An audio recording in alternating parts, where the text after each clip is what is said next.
Welcome back to Two Who's Review. I'm Alex, I'm feeling a bit exasperated at the moment.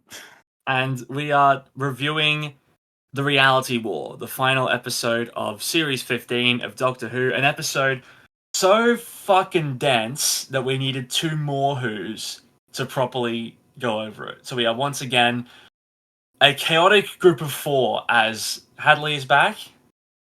Hello, I'm going to be honest, I'm mostly here to collect my points, but I also have a lot to say about this episode. And for the first time this season, Sam is back. Hello.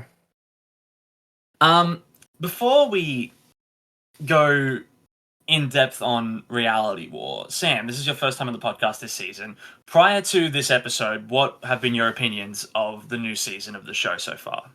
Okay, I'll just go through them sequentially. Robot Revolution. A little messy, had a lot to fit in 45 minutes, but overall I enjoyed it.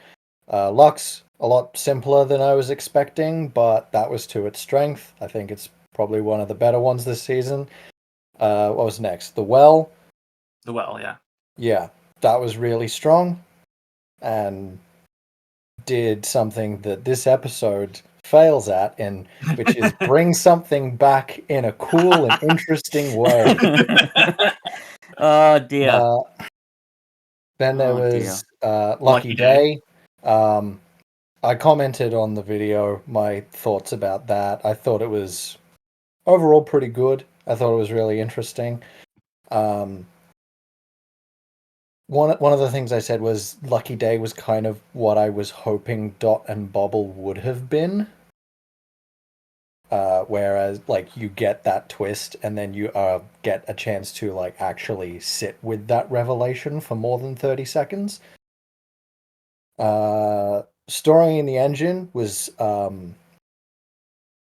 like, really, really interesting in what it was about and how it was presenting that, and just, like, in a very Doctor Who way. And Wish World was, like, I said to you the other day, Cuff, Wish World is so the first half of a story that I wasn't even sure if I liked it. I thought it was interesting. You missed them. No, I didn't. I'm coming back to that one. I'm coming back to that one. Okay. I'm getting in the corner. It's fine. Yeah. Okay. Yeah, Wishworld was like so just the setup that I wasn't even sure if it was a good episode or not until watching this one.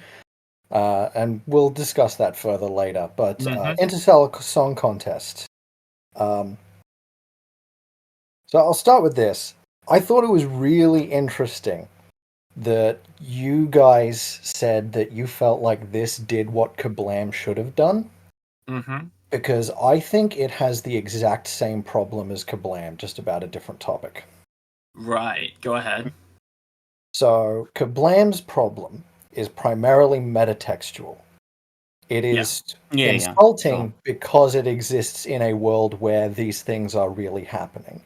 If there was a world where Amazon was not a thing and the workers' rights problems that were coming out of Amazon and similar corporations were not a thing, it would be fine. I think it would still be kind of like middling and the twist would be a little contrived, but it wouldn't be insulting. Sure. Helia is Palestine. Yeah, absolutely. Oh, yeah. And we have a scene where, whether the episode acts like it's a good thing or not, the Doctor tortures a Palestinian genocide survivor. The episode doesn't treat it like it's a good thing that he did that, but it's something that shouldn't have happened at all. It's an idea that should never have like entered anyone's mind in the first place. Also, it doesn't help that there was all that buzz about Israel being in Eurovision. Well, I think it is very deliberate that it is based on Eurovision. It also aired like the day before the Eurovision final, I think, or something like that. So, look. That's a shame. I wondered how much of the parallels, like I would be able to unpack, but when you put it all together, yeah, it's really, really difficult not to notice a lot of similarities there. And even though there are some, it's possible that people may say, "Oh, well, it's ambiguous. It's not literally saying this is this and that is that." But like, come on, folks. It's not subtle. What are you talking about? It's like saying, "Yeah, this mega corporation in Kablam, that's not Amazon at all." You're taking it out of context. What are you talking about? This is a fanciful flight through time and space. So it just happens that the Doctor sides with the evil corporations like it's not a problem. It's a similar issue here. Yeah. And as much as and Cover said this before, he and I, for the most part, admire when the Doctor is willing to go dark and when the show is willing to condemn him for it. You know, it's not like... But it doesn't, like, Belinda's like, that was a little fucked up back there. And he's like, don't worry about it. Yeah, She's like it that does. was my point as well. That was my point as well when people were discussing it. Like, it does criticize him for it, but not even close to enough. I definitely see your point with that, because... And like I say, if this episode was happening in a world where the, like, worst human rights issue of our lives was not happening, maybe, but... Maybe then I'd be able to be like, that's a little fucked up that he tortured that guy who was, like, the victim of a genocide. But, like, knowing that there is a real-world context, that this is, like, paralleling, and having the Doctor, who is the moral center of this franchise, be like, yeah, but you're not that great either. You just like killing. To you condemn Hamas? Representative of the victims in this conflict is like really gross. That's really like, difficult to look past. The rest of the episode was fine, but that element just completely overshadowed it. Like, I've seen people who are like, I'm never watching this show again. This is the final straw. And I don't fault them on that. Yeah. It's a good... Well, even then, they didn't have to wait too long for the next straw to break, the camel's back. Yeah. Yeah, I think you're quite right about your assessment there, Sam, of the Interstellar Song Contest, because, like, I think I praised it because it sort of went with a narrative turn that said that, like peaceful protest, I guess, and cultural systemic change. I'm talking about the use of I forgot her name, but St. Clair's the song, the use of that as a form of change. That is a good thing, but that doesn't take away the nastiness of actually, that's really putting it mildly, the unending horror, shall we say, of what the Doctor did. Let's be real. Can anyone think of, like, serious cultural change that has just happened from singing a really beautiful song? Exactly. Yeah, that's true. Like, I cannot think of a single example in human history where actual real important change happened as a result of peaceful protest. But all the celebrities sang that song during COVID, and it fixed everything. I mean, no, honestly, it's kind of fitting in a way that we're discussing this during Pride Month, because as I've seen quite a number of times on Facebook lately, the first sort of big things that happened at Stonewall was bricks were thrown. You know, if you want to talk about how fucked up the world is on the first day of Pride Month, Jonathan Joss, the voice actor for John Redcorn on King of the Hill, who was also on Parks and Rec several times, murdered in a homophobic hate crime. And his dog was killed and then hung up in front of his house as well. House was burnt down, dog was killed, and then in an argument, according to the New York Post. It's a dispute, yeah. Yeah, dispute. I shouldn't laugh at that, but you know what I mean. Like, that's really gross.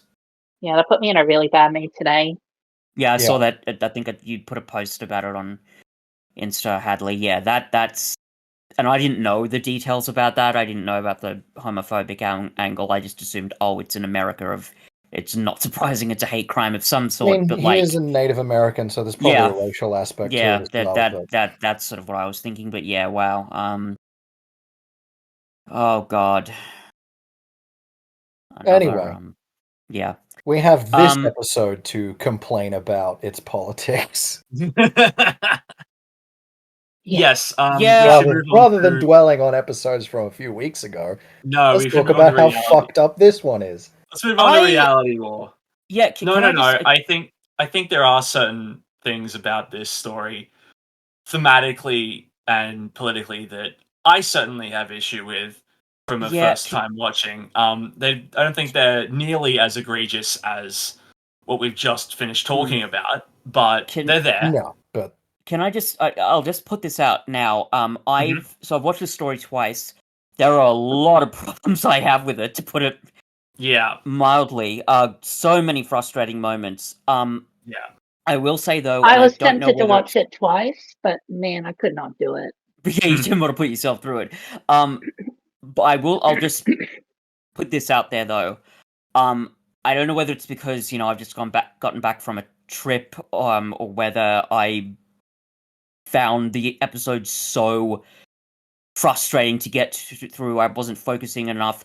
At the moment, I'm not exactly sure the political context you're referring to. I don't doubt that it's there, but I just at the moment I'm not exactly sure what you folks mean. But please, for the love of God, point it out to me, because we'll get there. Even if it's not as bad as Interstellar Song Contest, I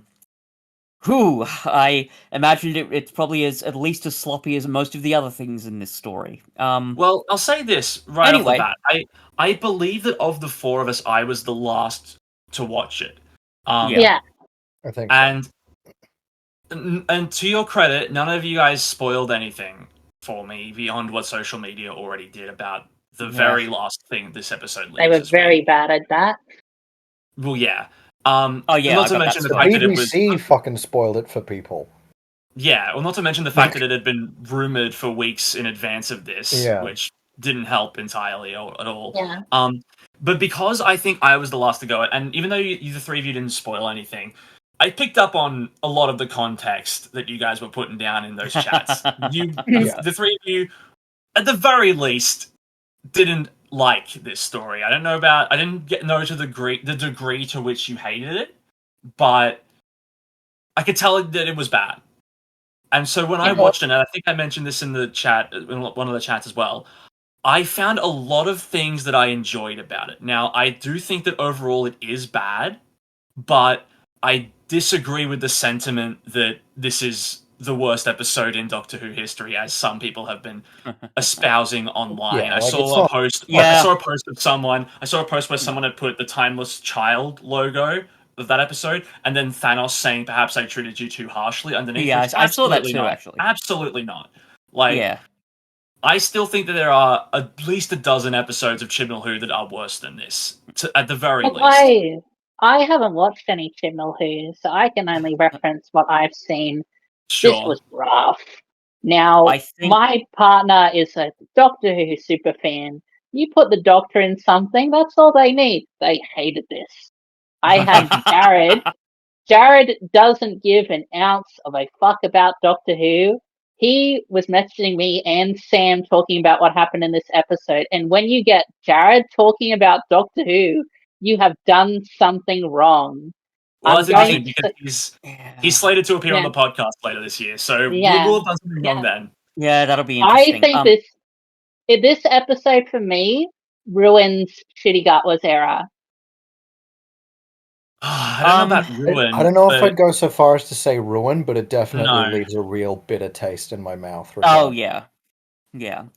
I think the Timeless Child comparisons, I can understand why people are making them, but I agree, Cuff. I don't think that it is that bad. I think it's recency bias in reverse. For me, this was really bad. This was. Look, maybe my opinion will change on this. Maybe it'll even change by the end of this podcast. But when you put it all together, I think this might be pretty comfortably in the top 3 worst season finales I think I've seen in it's certainly modern Doctor Who. Wow, and the reason you got now Moffat, the reason I say Moffat that finales higher than this. The reason I say that is mainly because there's a whole bit of Moffat that I either haven't seen, or if I'd seen it, I didn't pay attention to it. So it's certainly possible that I'm going to get there and think, wow, I was so wrong. And certainly we have to contend with stuff like Timeless Child, and of course Twice Upon a Time. But I'll be honest, Fitz, I'm mentally running through some of those Moffat finales. I don't know that you will feel that way. Well, you got to remember that Moffat is the scum of the earth in Fitz's eyes. I don't think he's the scum of the earth. I just think he makes catastrophically bad creative decisions sometimes. Anyway. And I think, honestly, I will be nice to this episode. I think on its own, it is just mediocre. In terms of paying off this whole season, as well as the Mrs. Flood mystery, and saying goodbye to Ncuti Gatwa as a doctor, it is awful. How did you do this? Like my feelings watching it were like I'm enjoying this for the most part up until the ending, which was really rushed, and then there was also half an hour of episode after that. Yeah, completely and that right. Half hour was just fucking dog shit. Well, I was watching it. I was watching it, and I knew the ending, obviously, because I'd seen it online. And around about the time that Ncuti Gatwa is like bone scootering on his way to the Bone Fortress, I had the thought of it is a sentence, but I had the thought of, oh, I know what this must have been. Russell mustn't have intended this initially to be Ncuti Gatwa's final episode, but then he decided to leave, and so he had to cram another full season of stories. But as it turns out, no. From anything that I've read online, Ncuti Gatwa apparently only ever planned to be on the show for about 2 years. Good lord. And he didn't think to push for a Dalek episode more? Yeah, that's nuts. I suppose we'll talk about this now because we're already here. If you know that an actor is only going to be the Doctor for 2 years, why the fuck do you prioritize? You give him the Daleks. Why the fuck do you prioritize obscure? And don't get me wrong, I have enjoyed when the obscure villains have returned. Like I've always said, like, for me, it's like we'll get to it. At the very least, it means that a new audience gets to be introduced to the stories that they used to be in, right? Empire of Death is mediocre. I haven't seen the Rani episodes, but they're not highly rated. Well, they're not highly rated, but like at the very least, a new fan gets to learn about this aspect, this side of the show and its history, which they might not have otherwise been interested in. At least then, it actually calls back to the classic era in a way that makes it feel a lot more important, as opposed to just prioritizing everything that's happened since 2005. But like, they're the fucking Daleks and the Cybermen. Like, why don't you at least give them like a one-off episode in seasons 1 or 2 of Ncuti's run that let him meet them, right? Yeah. And I really hope that Ncuti gets to do some audio dramas in the future where he gets to interact with the Daleks and gets to fight the Cybermen. But like, so much of the last 2 years feel like an incomplete era, because as a result of this like complete gap of like what I consider to be pivotal Doctor experiences. Well, and it doesn't help that the 2 finales of Ncuti Gatwa's run very much feel a bit too similar to me. Well, I suppose so. Yeah, I can see that. There's so many elements of this run for this Doctor that just like there are still plenty of strong individual episodes that still will stand on their own. But like looking at it whole, he's now sandwiched between 2 nostalgia based on like gimmick regeneration. Yeah, I was going to say that as well. His entrance and exit are going to be overshadowed by people who were on the show 20 years ago. Yeah, his seasons were 8 episodes long each. So even though he was the Doctor for 2 years, he barely has more episodes than Eccleston. Yeah, it's so and like, okay, where to start with this? So, I agree that Ncuti Gatwa's like character arc definitely feels incomplete. And we talk about the Fury of the Time Lord in Interstellar Song Contest, and how we all basically acknowledge now that was really gross and terrible and awful. Monkey's paw. But that basic story arc of Fury of the Time Lord, which is basically set up even in Rogue, right? I mean, specifically revolving around this Doctor, that never gets resolved, and that's just one of the things I think that doesn't get resolved. Oh yeah, he shows up.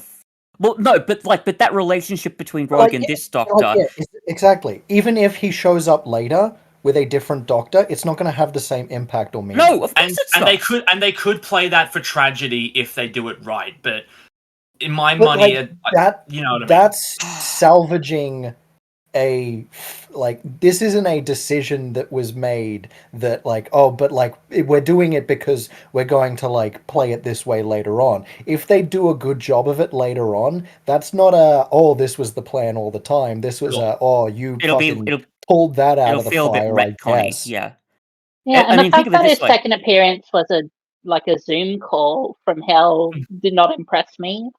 And think of it this way, right?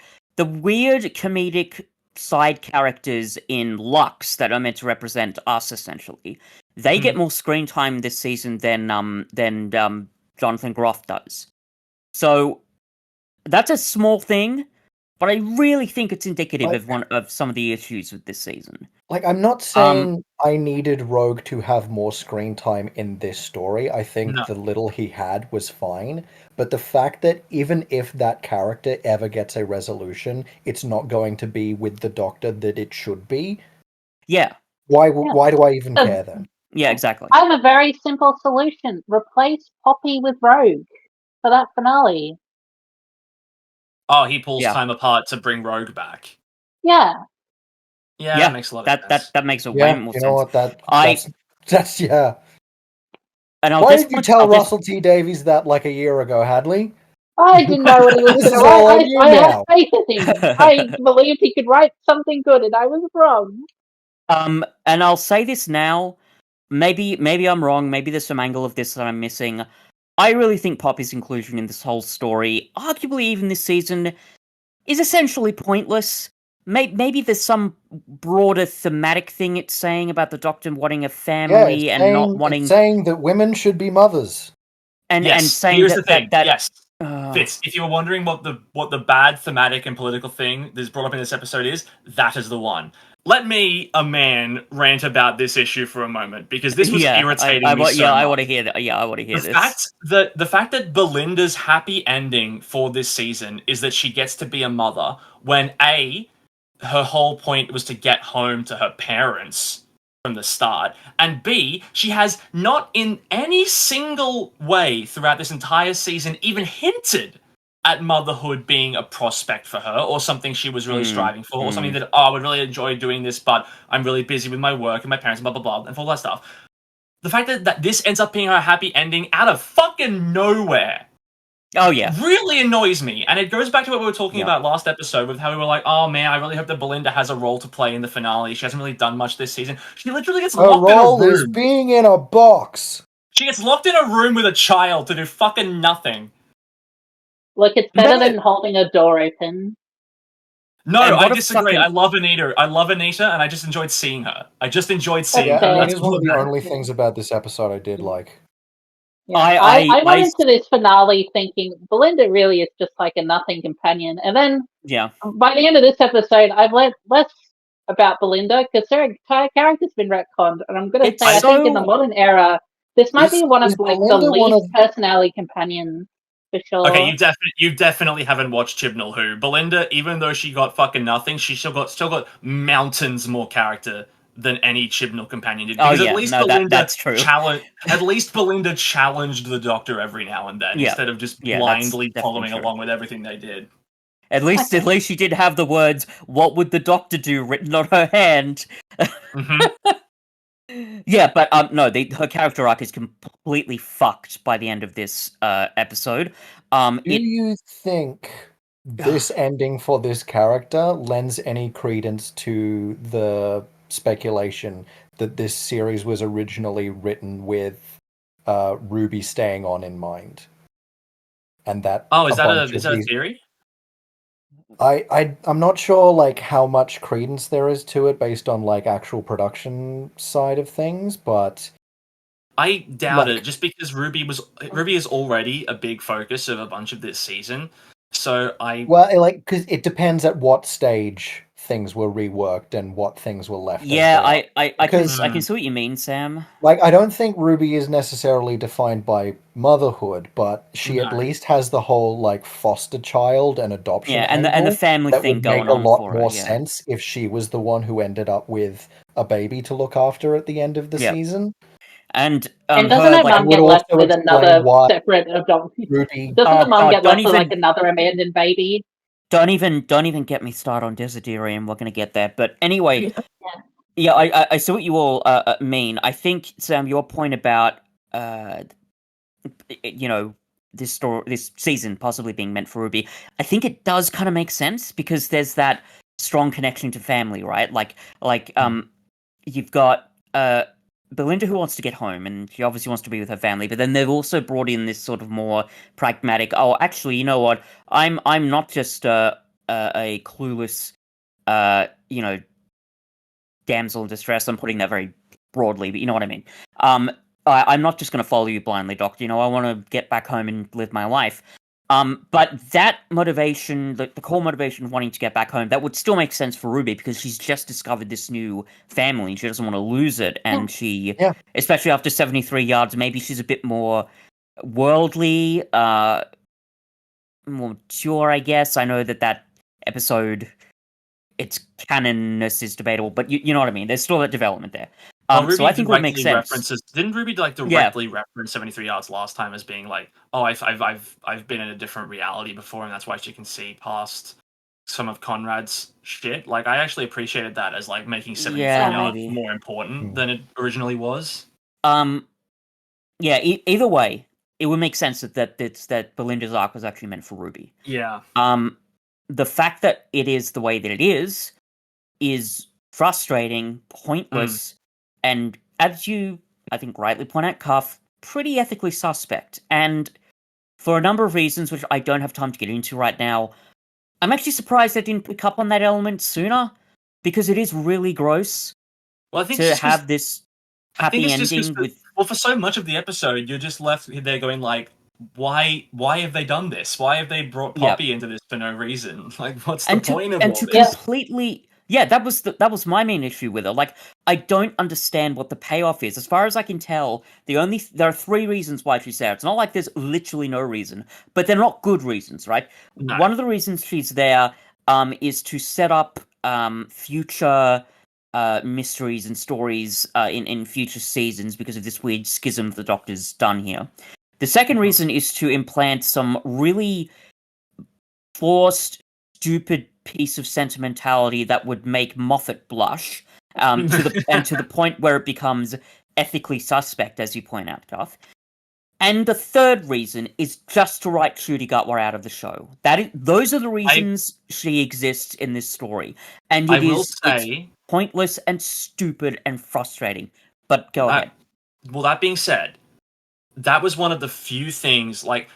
Poppy being there and how it fucks up Belinda's character is obviously terrible. But I do appreciate that, like, this is the third regeneration that Russell has written where the Doctor sacrifices himself in essence to save a single person. And I actually really enjoy that being a motivation for the Doctor to regenerate more than, like, standing in the middle of a battlefield, like, as the final line of defense, or being shot by the Master for no reason with a laser. In the end of the Chibnall era, like, it's a way more like human thing for the Doctor to do, and I appreciate that a lot more than some of the other regenerations we've had in the past. But I would have liked it more if it was better set up with the characters in the world and the plot. If it was, and I think when I agree with you. Sorry, go ahead. Yes, in execution, nah. No, exactly. That's where I'm at as well. Yeah. What I don't get is why is it Poppy from Space Babies, but also why is the Doctor having a child with a companion? And also, this is like the one Doctor you can't do that with because he's gay. Yeah, that's weird. That was a weird choice. Like, what? I don't even... Do you know? You know what's really frustrating? I think they briefly said it's because they needed to pull it from somewhere, and Poppy was in the Doctor's memory from when Space Babies happened. I think that's the loosest possible explanation as to why. But she's also in Story and the Engine, so I don't understand. Like, shouldn't there be a child that both the Doctor and Belinda have had an encounter with? And it was. There weren't any of those. Yeah. But you know who did have an encounter with Poppy? Ruby. Yeah. Well, here's the thing. If it was originally set up directly to Poppy, I wish we were your mummy and daddy, but we're not. The Doctor and Ruby in Space Babies. You're winning me over. Yeah. Well, that's what's weird about this whole theory. That's what's weird about this theory about was this originally written for Ruby, because that would have meant that Millie Gibson would have said, "I only want to do one season and a bit of a second." The fact that she was clearly willing to stay on the show because she's a major influence in the second season for the limited amount of time she actually appears. So, like, I don't understand. Yeah. I mean, neither do I. It gets a little tinfoil hatty at this point, but all of that supposes that what we have been told about how long people actually initially signed on for was true. Yeah. And honestly, Sam, I don't even think it's that conspiratorial. I think, there's no concrete proof of this, and maybe after a certain point, speculating isn't too helpful. But you've made some really good points there, and I think, I don't think it's out of the realm of possibility. Yeah, for sure. Millie initially said, "Yeah, I'll do 2 seasons," and then after one was like, "Maybe not." And I don't think it's insane to think that Ncuti was like, "Yeah, I'll do 3 seasons," and then the show might be in limbo for a year because Disney might not renew their contract. Yeah. And came up and he was like, "I don't want to be stuck in here when I'm an up and comer who could be doing shit in Hollywood." Yeah. And one of the frustrating parts is this let's assume, for example, particularly with Ncuti Gatwa's exit, that it was brought about by necessity, right? Yeah. There are a lot of examples in Doctor Who where necessity and ingenuity kind of come together in really wonderful ways. We've seen this a number of times in... Chris Eccleston's departure is a big one. Yeah, even the very first regeneration. Yeah, exactly. Like, and a whole bunch of other little examples in Classic Who that we've covered on this podcast, right? Yeah.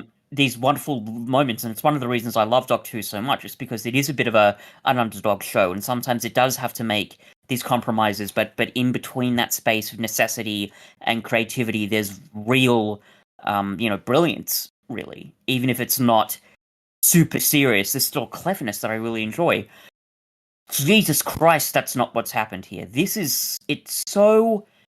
Again, I don't even know if this is true, but it seems so obvious to me that this ending for Ncuti Gatwa was done because he left the show early, and RTD couldn't think of a better way to have him exit, so he's just come up with this incredibly blunt, almost graceless way to just write him out of the show with his character arcs really totally unfinished. And I wouldn't say it ruins his character overall for these 2 seasons, but Jesus Christ, it puts a huge dent in it for me. Well, the strange thing is, like, if it was like a rush job fix, it in certain aspects it feels exactly the opposite. It does kind of feel like a big culmination because we do get quite a lot, not all, not the main ones, but quite a lot of returning elements from Chibnall's era. Like I said, we did get Anita coming back, which was a nice surprise. We got, like, the unit gang, Ruby, V, Poppy decided to come back as one of the earlier Ncuti things, They call back to some other stuff as well. Joy shows up at the end. Like, it feels, at times, deliberately finite, and at other times, the exact opposite. Can I just sort of touch on that, because, and hopefully I'll expand on this later on, but you say that there's a lot of, callbacks and recurring characters, and that shows up with, obviously, the Rani and Omega, and even, the 13th Doctor. How could we forget that? We'll get to that. I think, sort of in terms of this season, and definitely in terms of this episode, the returning elements is one of the qualities in this story that really pisses me off, because there seems to be nothing underneath those creative decisions, right? It feels like it genuinely feels like RTD is running out of ideas. So he's just honestly doing something that Moffat would do, which is just finding random ideas in the big hat of random ideas and just throwing them at the wall, hoping that they stick, so they cover up the fact that the plot and the characters, certainly, and even some of the themes, are really thin and really hollow. They get to the point where, especially with Omega and the Rani, they feel like cheap gimmicks. And given that this is the guy who brought back the Master, I can't tell you how much that pisses me off. Well, just real quick, when I mentioned like returning elements, I mean specifically from within Ncuti Gatwa's run.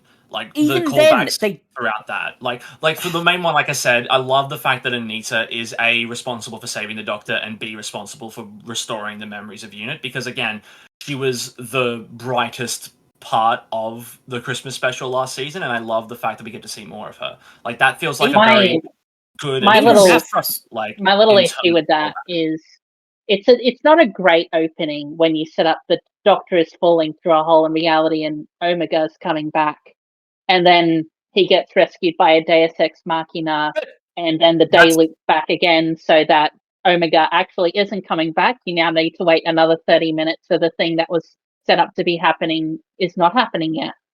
That's true, but like you find me a Doctor Who cliffhanger that isn't like that, and you'll find 2 at most.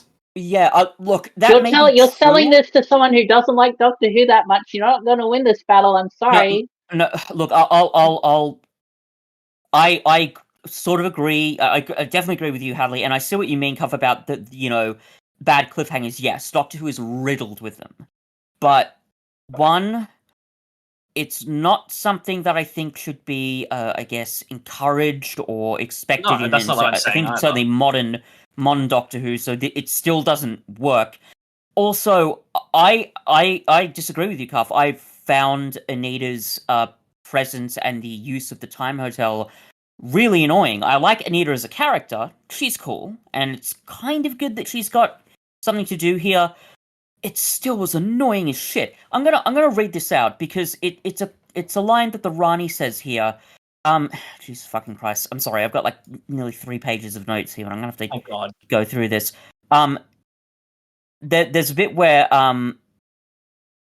the Rani says he had an actual magic door, and I'm like, yeah, that's really weird. This is from a story that we saw once at the end of last year that has not been referenced again at all in this season, and it's just going to show up to save the Doctor from this serious peril, and oh, by the way, that great cataclysm we were building towards, that's not really an issue now, and the Doctor still has a bit of time? I mean, I don't...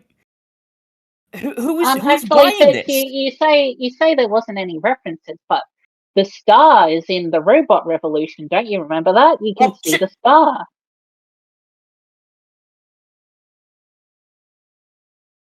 Sorry, my brain melted for a second. God, that was stupid. No, I just don't agree with you on that. Like, for me, it was an element of this era that had been set up as a thing that can happen. So the fact that it happened here, I was like, okay, this might as well be the thing that gets the Doctor out. I don't need the Doctor to MacGyver a hang glider out of the stone framework of the thing that he's falling in. I just need it to be something that is recognizable, that I've seen before, and that makes sense within the world, and it was that. So I was satisfied with at least that part of the resolution. That does kind of the Groundhog Day time looping back to the start of the day, I agree with you. I think that was weird, and it was clearly only there so that they could do the big cliffhanger where it's like, oh, the world is falling apart, this is why you should care about going into the next episode, and then retcon it so the story can still happen. I do see what you mean, and I think having that, setup payoff, that does make sense. And if that's like, if you enjoy that's great. For me personally, though, I need way more effort put into something like that. I think, and you know what, Alex, if that was the only instance of that would be fine. But the whole episode was full of absolute assholes. Sure. Look, I'm not saying that I enjoy the writing convention or trope. I'm just saying I like Anita, and I should be allowed to stand by that opinion. Yeah, that's fine. Like, I Anita's a agree cool with character. you both. Yeah, I he's think very pleasant. of everything to complain about in this episode, the Time Hotel is like very far down the list. Like, so why are we spending so much time? This is kind of cool. Yeah. There are like, why are we spending so much time discussing this when we took Poopy? Anita mentioned the boss. Well, yeah. You know, we still got a mystery box. We got Anita and coming in, so every episode next season, someone can be like the boss. Ooh, I wonder who that's going to be. And then you get there, and it's K9 from a timeline where he went evil or some dumb shit like that. I think. Oh god, I would love that. I think for me, the issue with the Time Hotel. It's more indicative of other issues in the story. You're right. Like, if this is not the only instance of it, but I think for me, there were a number of moments in this story, including this one, where I really had to be reminded of the Red Letter Media clip. I saw it. I saw it and clapped. I saw the Rani, and I saw the second Rani again, and I saw Omega, and he was a skull, and that was really cool. And then he disappeared, so it was pointless. But that's okay. Different. Well, exactly, Fitz. Like, those are the elements that we should be putting this much anger into. The Rani and Omega's use in this story, not they were. To be fair, I'm gonna put all of my anger into everything. I'm gonna be fair. I also want to is anyone else stressed out by the fact she got pregnant by the head of HR? Oh, Anita. Oh, yeah. That's a little weird. It's a little odd. But hey, it's 2 millennia in the future. Maybe things are different then. Let's talk about the Rani and let's talk about Omega. Yeah, let's. Here's. I'll talk about Omega what is there first. to talk about? Here's nothing. They didn't do anything. Here's what there is. Well, here's what there is to talk about. One of them got eaten, the other one got shot with a laser, went back in a hole. Well, there it is, and that's the thing that I'm most annoyed about with the whole bringing Omega into it, is that it did, like, you could have made it anything that wasn't an established and important piece of the history of the show, but now they've done that, and they've done it in a way that Omega can never come back in the revival era, and they can never do another story with him, because this is a pretty definitive ending to that character, especially considering what he's become, and that really annoyed me. Like, it was when he first came through, you get that moment of holy shit, and then you go, oh, holy shit, that fucking again. I really hate. It's another giant CGI zombie death thing. I legitimately expected it to be like Sutek when it first came out. I thought they were gonna be like, oh shit, this is where Sutek ended up. But no, they just did Omega dirty like that. I couldn't believe the waste that was definitely Omega, but also with the Rani. And look, something that you pointed out, Hadley, I think previously, is that it's frustrating that instead of focusing either on new villains or really well-established villains, that they're doing the Rani or Omega, which are more obscure villains. I slightly disagree with that in that, yes, they're more obscure, definitely more obscure than Daleks and Cybermen, no argument there. But then, like, not the most obscure that you can get with Doctor Who. I think there's a little bit of precedent. I'd like to defend myself there, because I don't think I've really said something like that. I think my issue is more that. Yeah. And my issue is more that the Rani and Omega's value in these stories is just that they are these recurring variants, like recurring villains. Daleks have their own presence, Cybermen have their own presence, the Master, Mr. Sims, he's fantastic. But I'm not going to remember a single thing about these characters. They did nothing. That's true. I'm going to remember their previous episodes if I ever choose to watch them. I'm getting so sick of season-long arcs that tease a little thing. Oh, it's snowing in every episode. Oh, Mrs. Fudd's in every episode. And then what's the reveal? Oh, it's the thing everyone guessed the very first time Mrs. Flood showed up, like 2 years ago. Yeah. And what are we going to do with it? Nothing. Well, that's my problem with right? mystery boxes. Like, fucking Imagine if you're watching like a Star Wars TV show and they keep teasing this big villain who's going to reveal themselves at the end, and then fucking Greedo shows up. Yeah. Look, this is my thing with Star Wars. This is the exact thing I thought with Star Wars. With Rey's parentage, there's only so many options because everyone was like, "Oh, it's Luke, it's Obi-Wan, it's Palpatine," exactly. like when Last Jedi came around and it said, "Actually, it's nobody." It's like that's a great twist because no one was going to guess that, and then you retcon it to be one of the many answers that people guessed on Reddit in the next movie. It's not as interesting. No, it's bad. And also, like last season we had the whole the mystery doesn't mean anything. It's what we put into it, right? That's not like literally exactly what happens here, but by God, it feels like it. We essentially have like a big twist and a big confrontation that doesn't really amount to anything. And then we have like half an hour of sentimental nonsense, which last year that was okay. I actually liked the sentiment and the focus on the family stuff. Here it's completely pointless. And the conflict between the Doctor and the Ranis gets completely pissed up the wall. It's so... And that's not even the only issue I have with this story. There are so many little instances of story beats and characterizations and dialogue, certainly, that are so poor and that are so stupid. It almost makes me want to rip my hair out. And I swore to myself I'd stop doing that habit decades ago. Can I just... I'm sorry if I'm derailing the conversation. Please, anyone stop me if I'm really going, out of Kerouac here. But I really want to just bring some of this stuff up. There's little moments where the Rani's behavior is so dumb and so inconsistent with a good Doctor Who villain. It's kind of staggering. So, great example.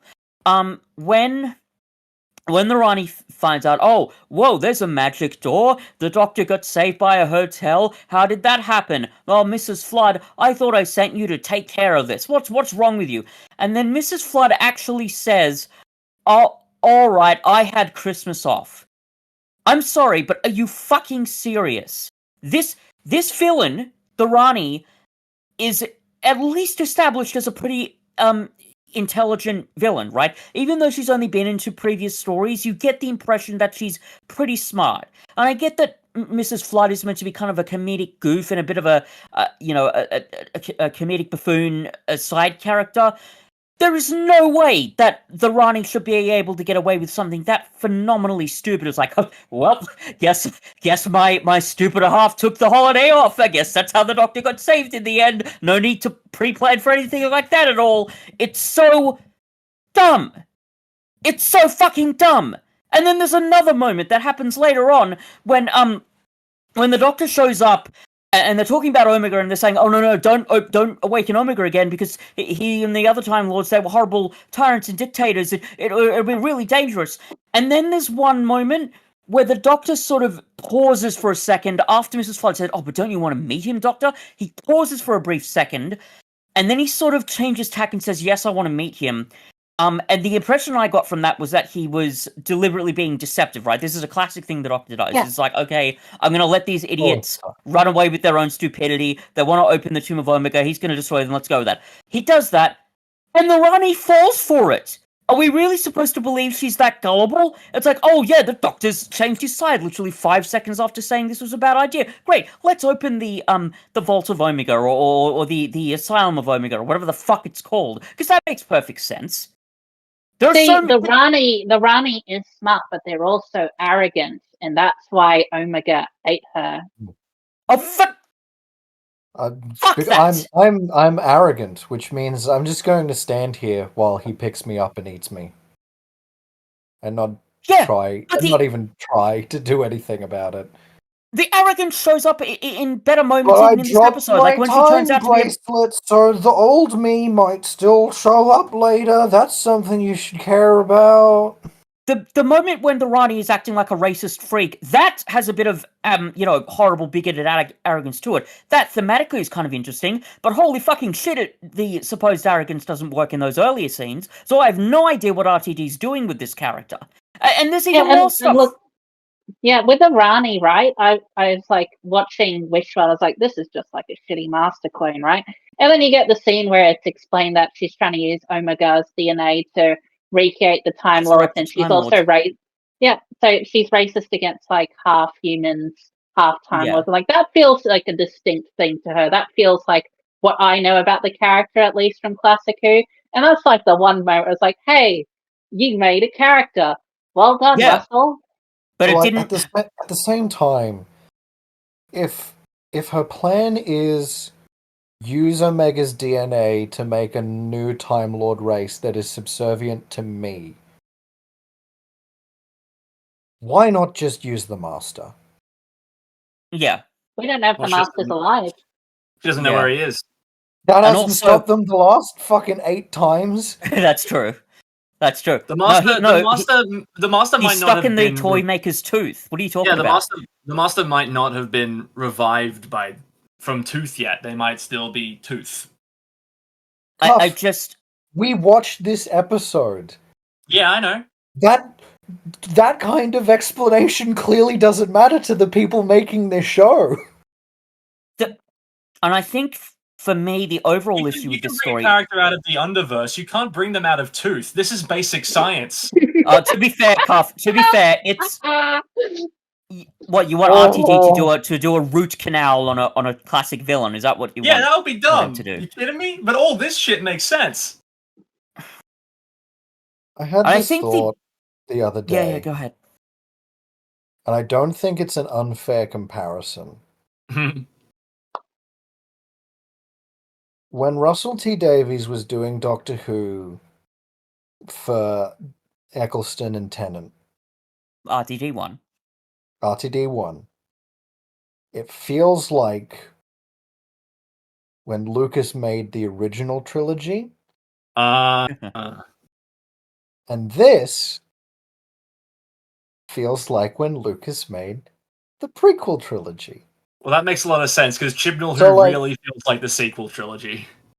So, like, setting aside connotations about, like, quality and stuff, this feels like an older, kind of more cynical, doesn't have as many ideas, and frankly lazier version of the guy that did it good originally. Yeah. And I always think these are like inversions. That like this and the prequels are inversions of each other, because the prequels have a lot of good ideas and thematic concepts that are executed terribly because of bad dialogue, bad direction, and bad performances. Just general bad storytelling, yeah. This era has like nothing interesting thematically to say. And even if individual episodes like stand on their own as being pretty good because of individual scripts, like as a whole, what was the fucking point? Yeah, I do think there are. I disagree slightly when I think that there are some good themes throughout these seasons, but definitely not overall. Yeah, I do completely agree with that. Yeah, like if on an individual basis, sure. But some of them work, sure. Yeah. Coincidentally, a lot of them are not written by Russell T Davies. To be fair, like we have reviewed the first 3 seasons of RTD1 for this podcast, and that's until you get to like season 4. That's kind of consistent. Well, that's the kind of frustrating thing, right? Because I think one of the things I suggested when we were doing Love and Monsters was that RTD was a better showrunner than he was a scriptwriter, whereas with Moffat, I think generally it's the opposite. Unfortunately, with this season, he seems to have lost his ability with showrunning too. Yeah, he's lost the awesome sauce. It just it doesn't. And I genuinely think he's like there is a level of cynicism at play here, because how many episodes in this new run have had the villains be like disillusioned millennial to Gen Z age people? Ooh. Yeah. Like Conrad and Al you're talking about? Yeah. I mean, like, setting aside how bad, like, those... like, Dot and Bubble. Everyone in Dot and Bubble was, like, our age. Yeah. As opposed to, like... And I'm not saying there aren't people our age who are entrenched in systemically racist and bigoted, like, systems, but, like, those systems didn't spring up out of nowhere, Russell. We're not responsible for them existing. No, that's true. That's very true. I think the takeaway from Dot and Bubble is that it was the millennials' fault. Like, they clearly come from the planet of the racists to this little community. I know, but like, having those be the people you see in the episode act that way is a choice. Yes. And it is a choice indicative of certain things. I suppose, yeah. Well, look, they've got a year between seasons now. Hopefully, Russell gives the new scripts enough time in the oven during that time so that we can churn out something better for the next season arc. I don't think the problem is that these scripts are rushed. I think that the problem is the perspective of the people writing them is like flawed, out of touch. I will say this episode felt like the first draft for me. I think hell yeah. And like, regardless of the amount of time this season had in the oven, and whether or not Sam's take is true, at the very least, there will be feedback, and hopefully Russell listens to it. Yeah. And look, even comparing it to last season's mystery, having this woman appearing every episode, not as the same person, but a completely new person who, confirmed by 73 yards, is just immortal because she obeys the rules of the thing in 73 yards. That's an interesting mystery, and the payoff I didn't mind. It's pretty good having the idea of like Stutek's magic manifesting a person every time the TARDIS lands. With this one, it's just an old lady winking at the camera going, hey, I'm still around. I'm doing something new, guys. Just you wait. Imagine if in season 3, John Sim showed up in every episode being like, hoo-hoo, twirling my mustache. You have no idea who I am, and you'll find out in the finale. Yeah.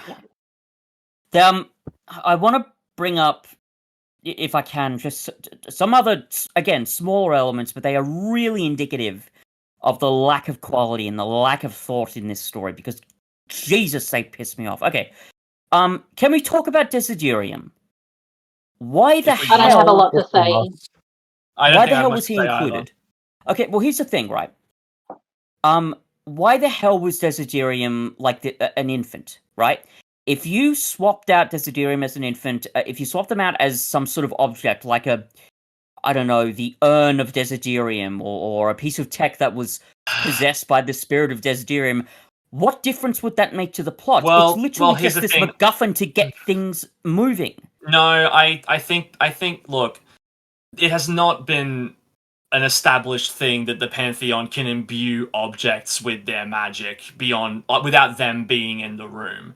I think if we're going to push me on like criticizing the Time Hotel for being small potatoes, I think we can say the Desiderium thing being a baby is not really that big of important to the story. It's a baby because it needed to be a member of the Pantheon, so it needed to be alive, but it also needed to be able to imbue someone else with its magic. So it being a baby makes as much sense as anything else, in my opinion. It's also a baby because a baby can't do anything.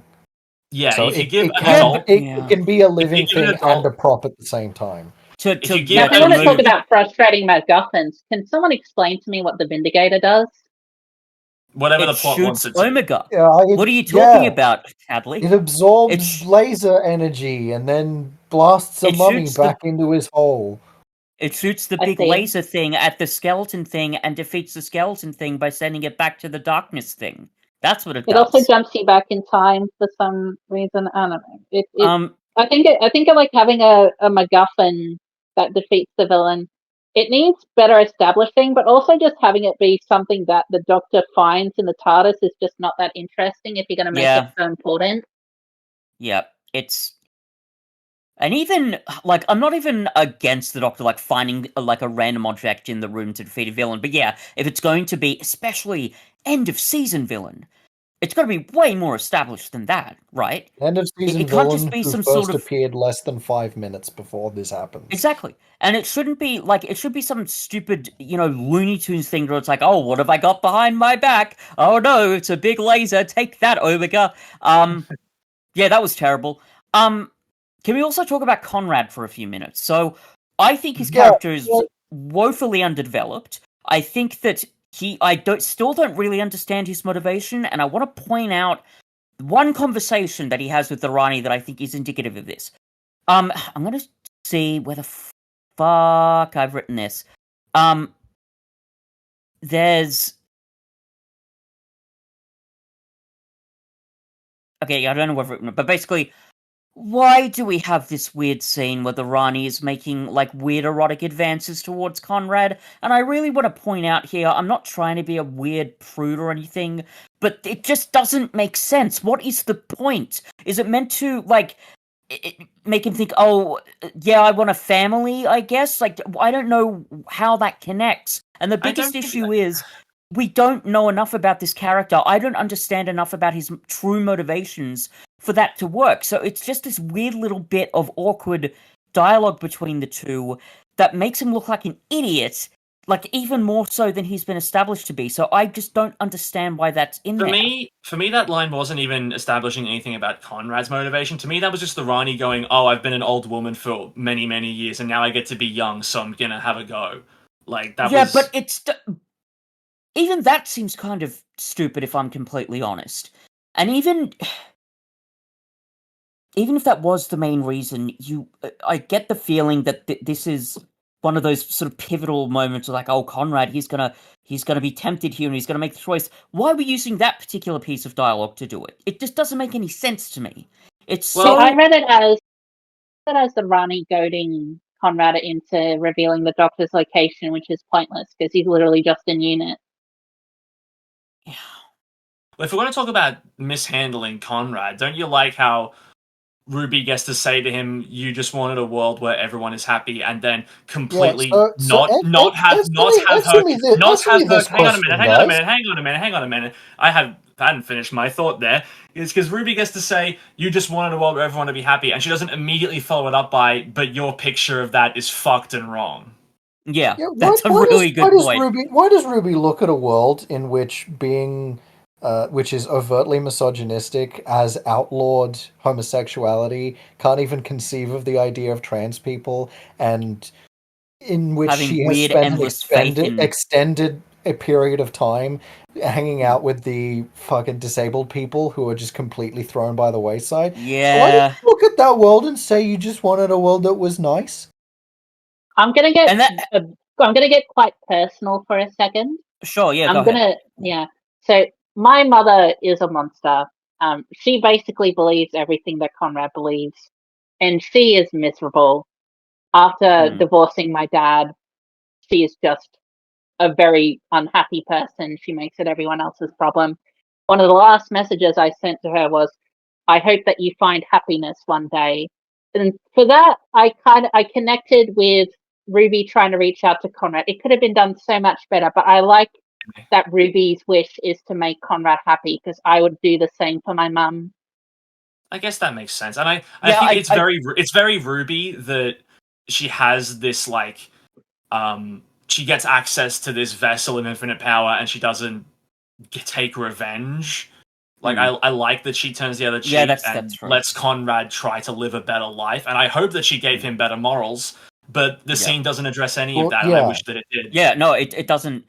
And I hadn't thought about it that much before, but yes, you guys are completely correct to point that out, because Cuff and I said, the vision that Conrad has for the world, it's like living in the 1950s, where you have people rooting through your trash trying to find out whether you're a communist, and yelling at you for daring to say that a man is beautiful, because of course we can't let those horrible homosexuals influence society.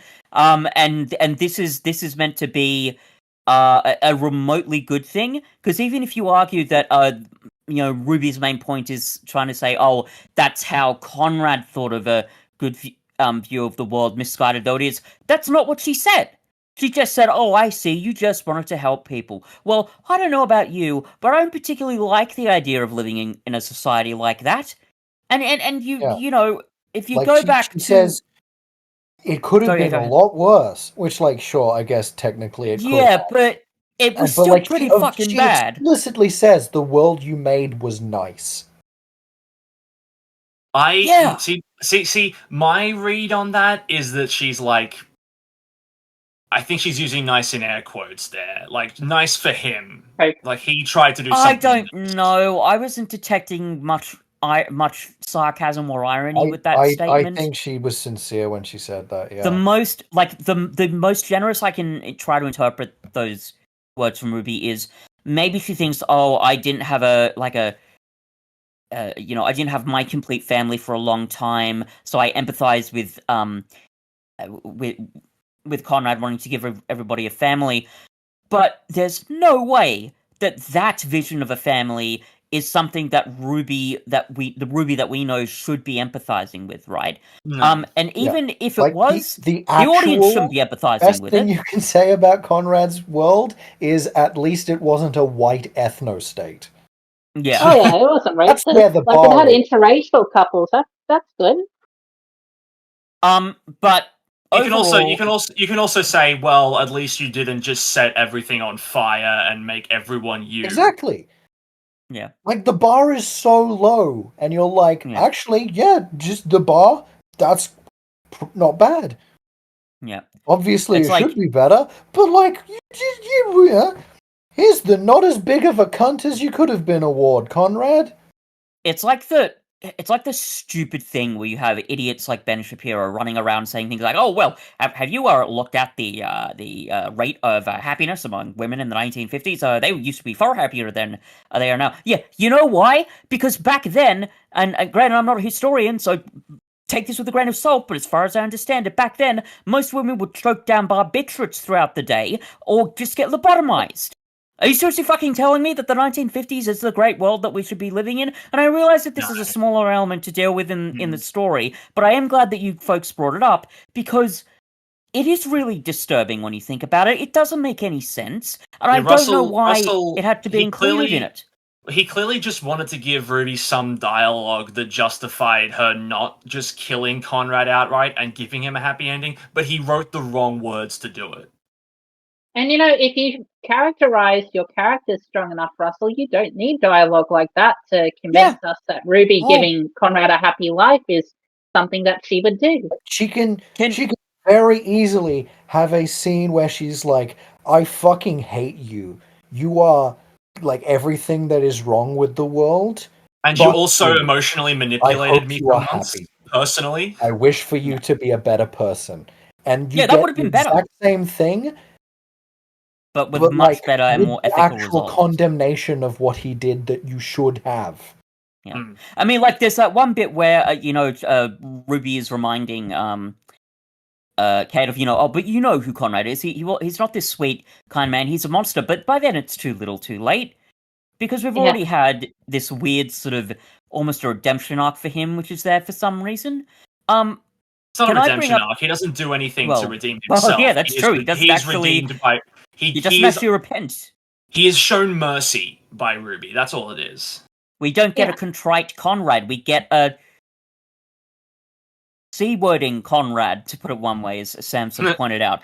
Can I also just bring up, this is a smaller element, but it goes to the technical side of this story that really annoyed me. The dialogue. Now, Cuff, I realized Here we go. As we sort of discussed last episode, check off your bingo card. I can be a little bit pedantic when it comes to the dialogue. I've got my own sort of issues with it, but Jesus Christ, there were some lines in this story that really, really, really annoyed me. I think the worst one for me was when Mel was describing the Rani. She said, she's ruthless, worse than ruthless. She's indifferent to any pain or morality or humanity. The whole world is an experiment to her. Now, maybe I'm slightly misquoting that, but that's basically what she said. Don't tell us that!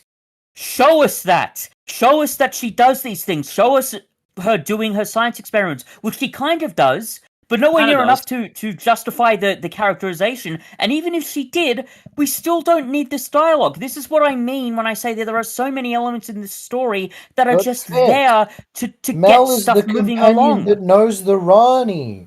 So she has I hated that dialogue about how I know the Rani. Remember when Mel fought the Rani? Here's Kate. Kate, do you know her dad? He was the Brigadier. Did you know the Brigadier fought Omega? Yeah. I know what that is. I clapped when I saw it. And Look, hang on. Wait.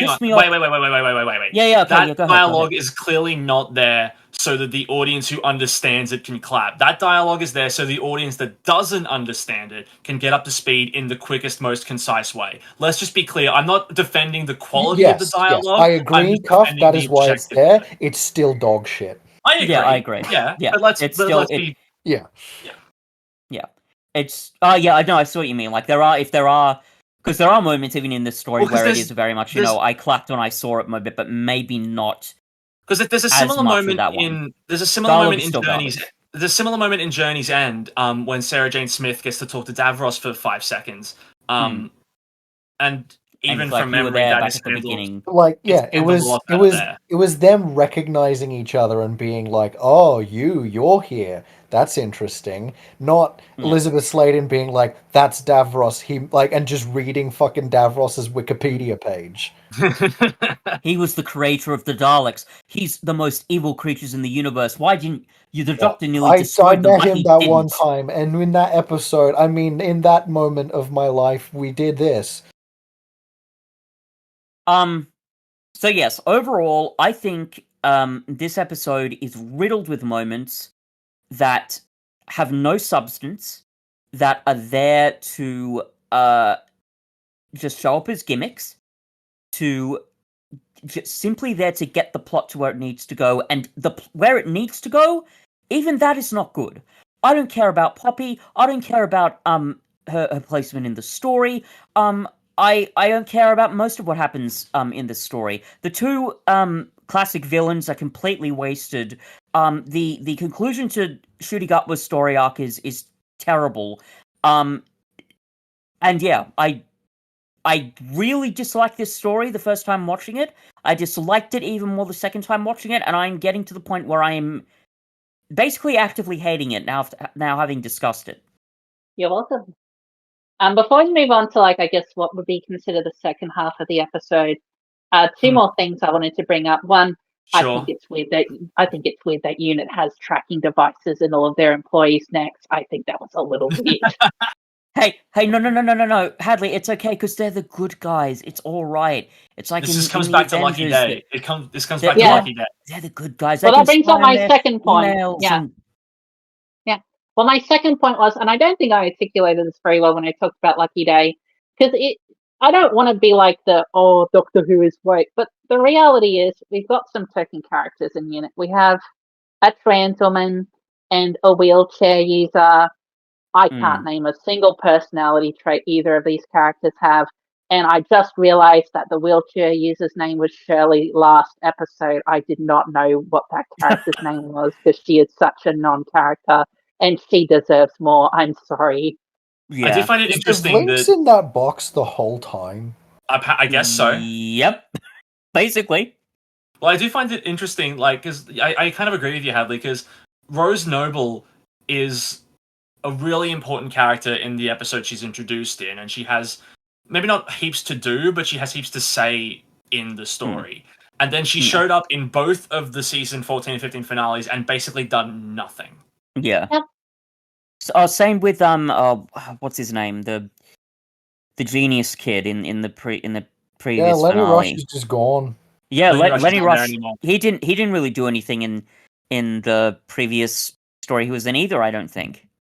I mean, unless I'm missing.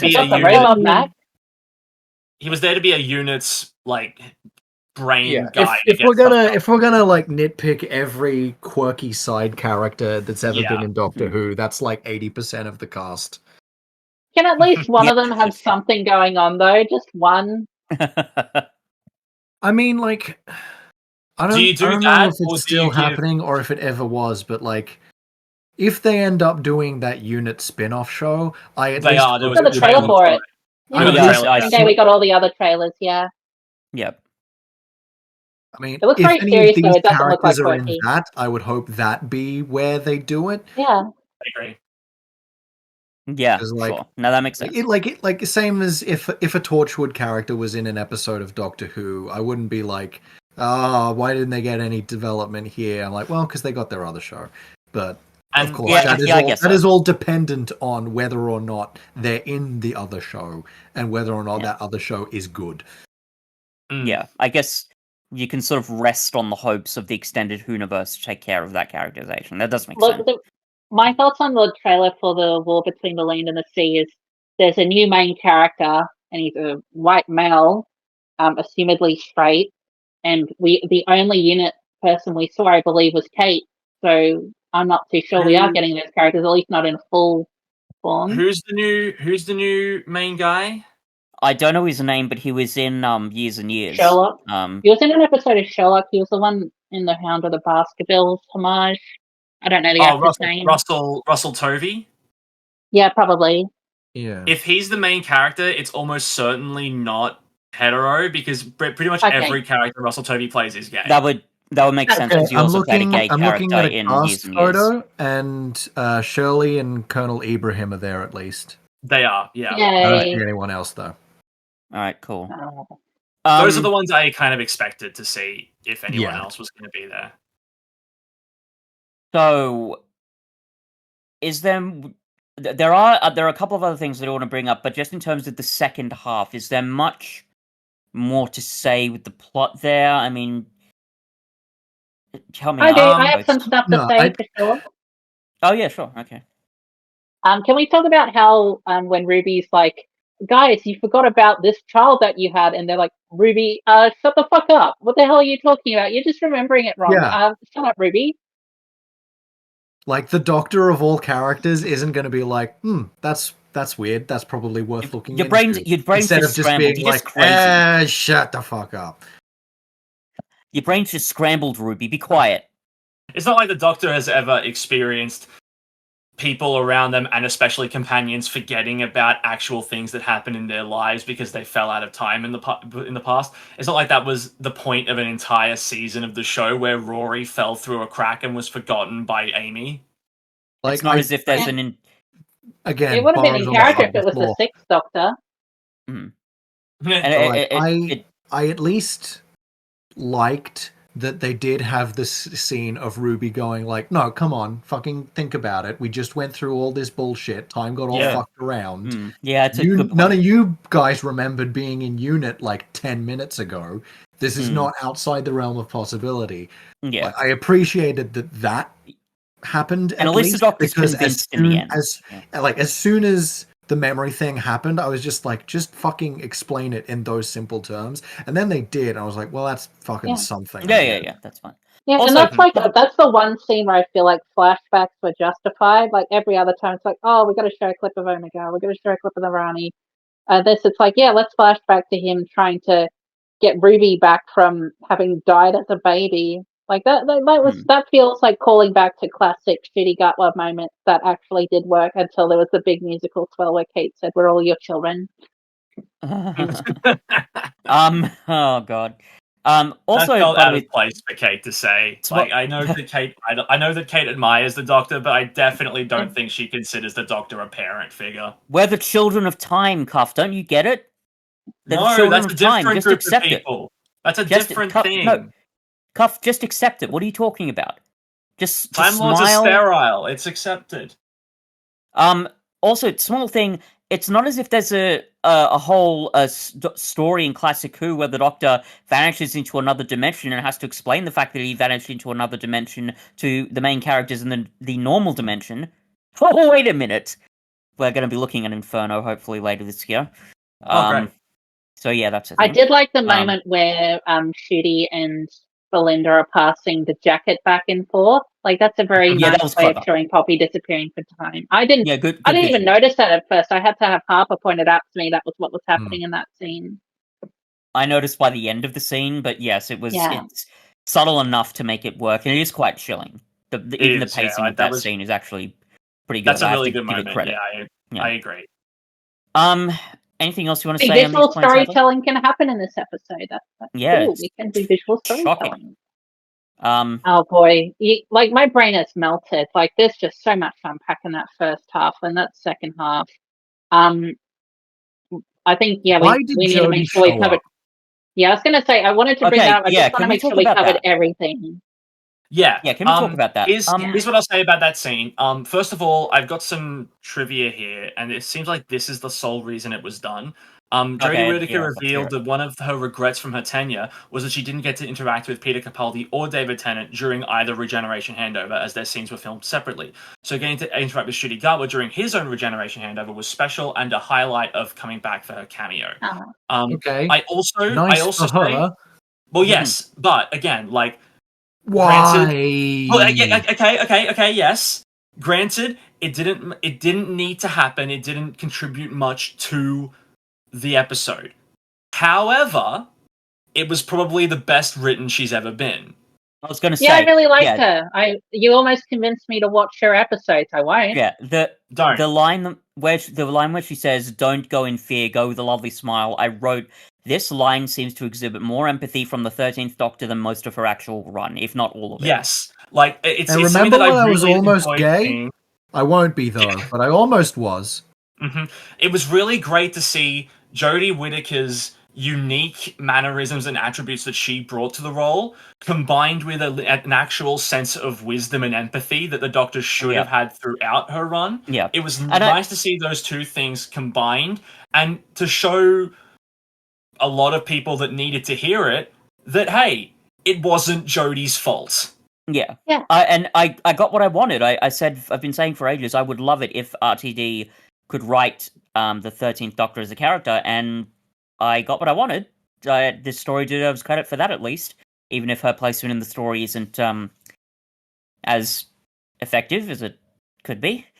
I will say it is nice to see two Doctors having like a bonding moment about like lamenting the regeneration, because Twice Upon a Time should have done that. It should have been two Doctors like talking about regeneration and what an arsake it is, and like, but they didn't really do that. It was nice to see these two Doctors connecting about this shared experience they've had and like console themselves through it. Like, I don't think the scene needed to be there, but it might have been the best written scene in the entire episode. I will say the thing that was really unnecessary, why did the Doctor have to look at a screen of all of his previous incarnations? We already did a callback at the start of the episode with Anita revisiting those classic episodes you just love. It's also very interesting that... Just nostalgia, Hadley, don't question it. Well, it's interesting that either through Disney's recommendation or as Russell's idea, these two seasons were rebranded as Season 1 and Season 2, when you clearly cannot start from this era, given how much they like to call back to previous stuff. Yeah. It makes me think that it's... Especially the Kindle era of all things, man, it is so important. Like the genetic bomb, the fugitive, the flux, you need to watch the Kindle era. On the one hand, I do like that this era is acknowledging stuff like the flux more than the era it happened in ever did. I agree. Yeah. But you're right. Like, who the fuck is going to start watching this and be like, I could follow all this? Absolutely. Yeah, no problem. And then they think, I really want to watch the Chibnall era now. It makes me think that it was definitely something that Disney pushed for because of the fact that they didn't get the rest of it on Disney+. Part of me was like, they're doing it so that people think they can start here and not search for another streaming service to pay for instead. Like, that's absolutely what I think it was. That's a really good point. Can we talk about we already did 2 reboots. Like, we had the pilot episode for Peter Capaldi, and also Jodie Whittaker's first episode is meant to be a reboot. Maybe just stop pretending you're doing reboots and just have your one continuity. Every new Doctor is kind of a soft reboot anyway. That's never going to stop happening. But yeah. Can we talk about the 16th Doctor, quote unquote? Well, hang on. We've danced around it enough. Well, hang on. Just one last thing before we get there. How do we feel about the way this Doctor saved? Like, I was tossing and turning about this, and for me it was sort of like the way he chooses to save Poppy. It kind of brought up something that I fucking hate about Clara's resolution and how she leaves the show, because the way that Clara leaves the show is that Clara dies, but then the Doctor is so like, Clara is so important to me, I cannot deal with her death, that he chooses to infiltrate Time Lord society and bring her back with Time Lord science, potentially killing the entire world in the process. And my thought there is, well, why hasn't this happened to you any other time a character that's important to you has died? Why haven't you tried to do it with Adric? Why didn't you try to do it with... Because he hated Adric. Well, even with... he didn't like Adric. Well, Terry... Almost explicitly. Like I Terry, guess the difference. I guess the difference here is that it's the difference between someone dying and someone never existing. Yes, I was going to say that. And that's also, right. I suppose Clara is a person that the Doctor was hanging out with for 3 seasons of the show. You see their relationship, you see how much they mean to each other, and like, yeah, maybe it's a little contrived that it's like, okay, you're doing it for this person, but you've never done it for anyone else. That's a little odd, but like Poppy is a fake person from imaginary world who isn't going to die. She's just going to go back to not existing. Like, it's not like this Poppy is the Poppy from Space Babies who was like popped out of time and relocated here. She's a copy of that one. Yeah, like why that's sort of similar to my thought process on it as well. Like you have the Doctor taking this huge risk, right, of potentially like Omega winning and destruction coming to the universe. I mean, I don't know. Like, they're obviously they're trying to justify it, and I guess it makes sense, but that just didn't sit right with me. And I know it's not going to happen, but I really hope that the Doctor shifting reality by 1 degree has consequences going forward. Well, I half expected them to be like, when they're rattling off the changes, I half expected them to be like, Mavity's called Gravity now. That's a bit weird. Yeah. And that would have been a fun resolution to that thing that they keep doing. That little they thing. can only keep that up for so long. Yeah. Clommer's gone. He's not gone. He's just a different guy now. I mean, like the planet Clom. Clom's gone. I thought you said Conrad's gone. No. Who'd want Clom? One last thing before we get to the Billy Piper of it all. I think that it was like, obviously I don't care about Poppy and I don't care that she's back, but when it's revealed that Poppy isn't the Doctor's kid, I did kind of really feel that emotional gut punch for him. Just because, it's clearly the thing that he's been wanting for a long time is, like, to be with family again. That's part of the reason why Susan got brought up recently and has been brought up for a little bit now, is that he's wanting that dynamic. This episode. Yeah. Yeah. I was thinking, they gotta get to that soon. Yeah. Because if they don't, Carol Ann Ford isn't gonna live forever. Yeah. While waiting for I'm not saying there's any indication that she is in poor health or doesn't have long, but like when you get to that age, you don't know if you're going to be here next year. Yeah. I'm glad they didn't try to shove her into this story at the very least, but I agree. There was so much happening in the story. How could they? I want to see something done with Susan. Well, what they could have done is they could have taken out some of the shit that was stupid and shouldn't have been there. And replaced it with good and stuff. then they could have fit Susan in. That's like this episode didn't need to be an hour long. It didn't need to be an hour. Yeah. Like, that was the thing, because I saw the runtime, I was like, 70 minutes, that's going to be interesting. And then the plot was resolved at the 35-minute mark, and I was like, that's not a good sign. Yeah. No, but another thing, like, why does Mrs. Flood break the fourth wall? Did they ever bother with that, or did they just kind of forget that was a thing? Mrs. Flood breaking the fourth wall previously. Yeah. Like, the Doctor's broken the fourth wall in the past. It's just a thing that Time Lords can do sometimes, and it's never really been that serious of a thing until the fan base decided it was all of a sudden. She was doing it an awful lot, I would agree with you if it was just that first time when she's like, what, you never seen a TARDIS before? But the fact that it happens a lot. And at the end of that last season, where she just has this like little poem she reads about I'm gonna fuck up the Doctor's life. I'm like, that's you've drawn attention to it too much. Maybe she was talking to Omega. Maybe she was peering through into the underverse and giving commentary to Omega to keep him abreast of things. I mean, that's never established and it's never made clear. But I can wish and hope. What else is new? Yeah. I wish all there's a world where Doctor Who is good again. I just think that Mrs. Flood breaking the fourth wall isn't a big deal. Well, there are worse things that have happened in this episode and this season. Let's put it that way. Let's finally talk about. Let's talk about Billie Piper. Obviously, now, this reeks of desperation.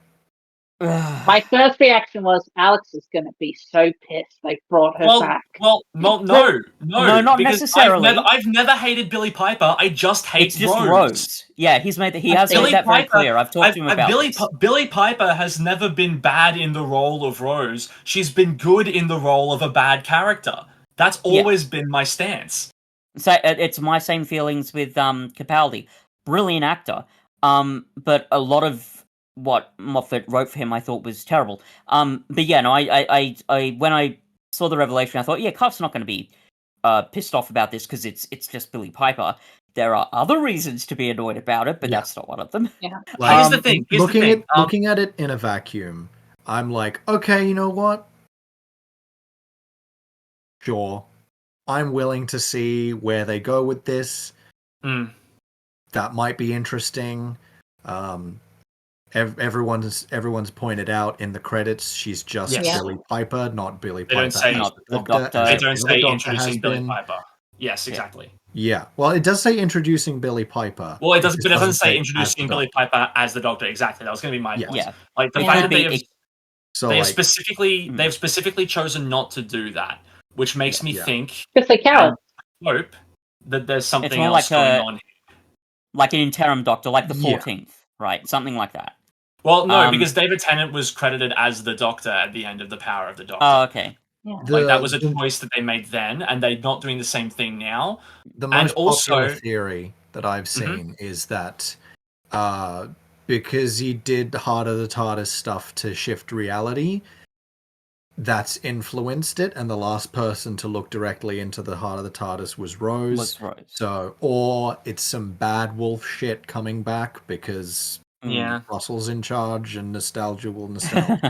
Yeah, I mean, there's also the wrinkle that this year is the 20th anniversary year of Revival Who, and this could be a part of that, kind of like how there was a big let's bring back all the classic Doctors for no reason in Power of the Doctor because it's the 100th anniversary of the BBC. It's bringing back David Tennant and Donald Noble for the 60th. It's something that I think I don't know how to react to this because the thing is I hate the fact that the crazy batshit rumors that the fan base chooses to believe that are real are sometimes correct. And they're not always correct, but they're sometimes correct. And that infuriates me so much because it just adds credence to the next time a ridiculous rumor doesn't come true. People are going to be saying, of course it's true. It was right last time as well. But and I wanted to really discuss this with you, Cuff, because we now have to eat our words because we said, imagine if Ncuti Gatwa's character just regenerated at the end of this story and his character arc was left unresolved. And imagine if they did something really crazy, like make Billie Piper the new Doctor or something like that. I mean, that'd be nuts. 88 people heard us say that. It's been the best video on our channel for ages, and of course we were wrong in it. Jesus Christ! Here's my interpretation. We know there was reshoots. We're pretty sure it was to fit in Ncuti's regeneration. I feel like the choice to put Billie Piper as who he regenerates into was a bit of a last minute decision because we can't put together an audition and think up who's the perfect next actor for the Doctor. Let's get someone from before, get Billie Piper. And they don't want to commit to saying she's the next Doctor yet because they don't know what they want to do with her. So they're just going to say introducing Billie Piper. Because you know what? If it was the 20th anniversary, they announced David Tennant doing the 60th anniversary ages before Power of the Doctor. So why isn't it happening here? Yeah. Well, I guess the reason it's not happening here is because when they announced David Tennant as coming back for the 60th, that meant that it wasn't a surprise when Jodie Whittaker regenerated into him. It was. it was still like they announced Ncuti Gatwa at the same time, and people were thinking, okay, it's going to be a new Doctor and the 10th Doctor. But then when they announced David Tennant, people were thinking, oh, wait a second, what if it regenerates into the... They clearly didn't want to put this casting news out and spoil what they were going to do, except it ended up being leaked and rumored to hell anyway. Yeah. I think this is probably also a result of the we're not sure how this production is going to go for the next couple of years, whether or not Disney's going to be involved. Like, the most cynical version of it is we're doing this big, weird, crazy thing to get Disney interested in renewing their... Or like Hadley says, this is only ever meant to be a stopgap towards the next one, or they're just in limbo and they're not sure where they're going to go from here. Yeah. I will say... I've seen fan edits of like them cutting before it regenerates to her, because it's like, wouldn't it be more interesting if we just didn't know who we were going to into and we'd have to wait? Yeah. I want to, like, I don't... I'm willing to wait and see what they do with it before I pass my final judgment. Yeah, I think the fact that it is Billie Piper who is the next Doctor in air quotes is the least objectionable thing. It's weird, but Doctor Who is weird, and they do interesting things with weird things.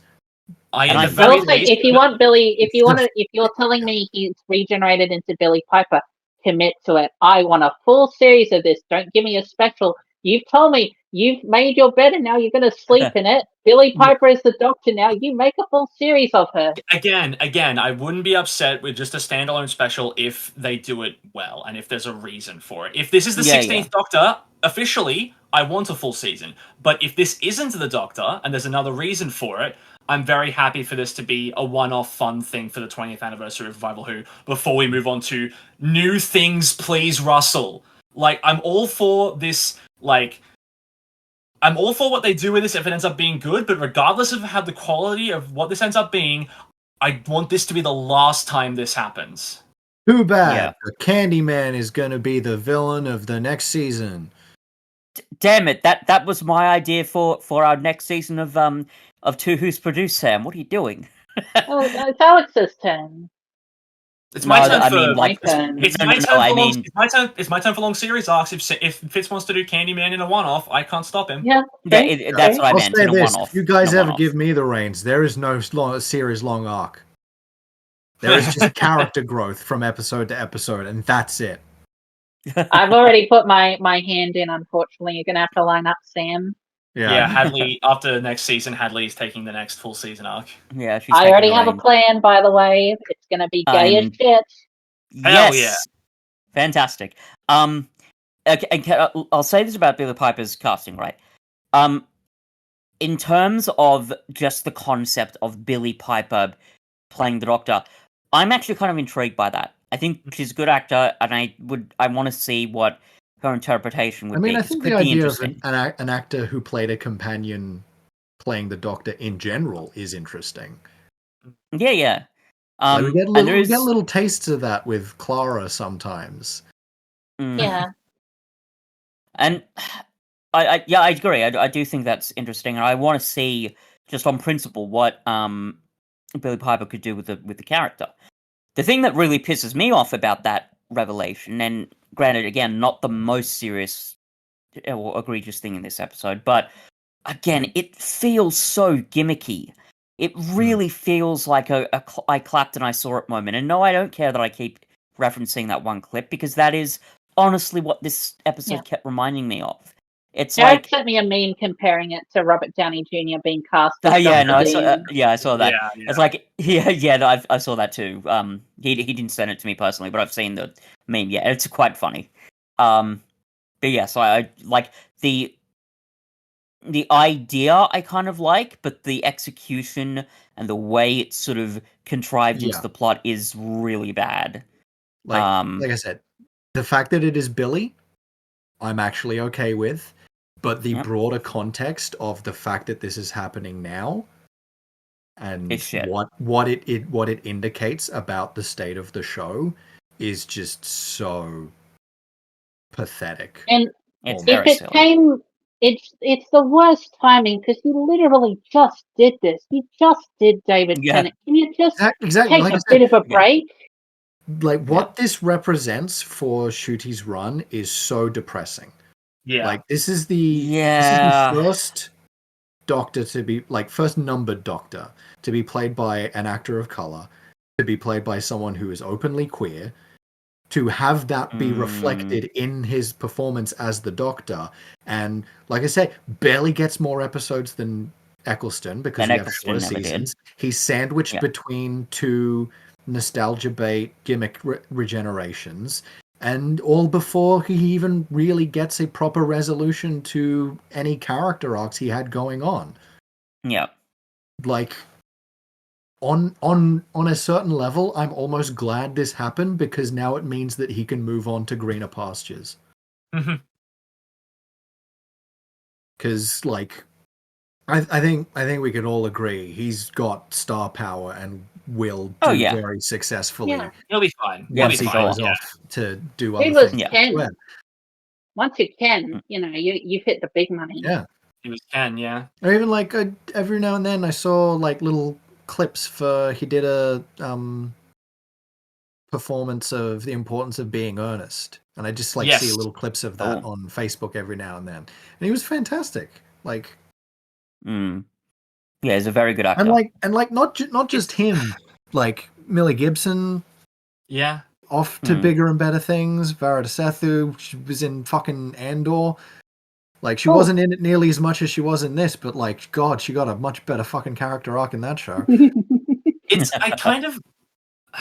Look, I think it is kind of depressing that to some degree, since Matt Smith, we've been able to accurately say on an actor's regeneration, they were great, but I wish they were given better treatment.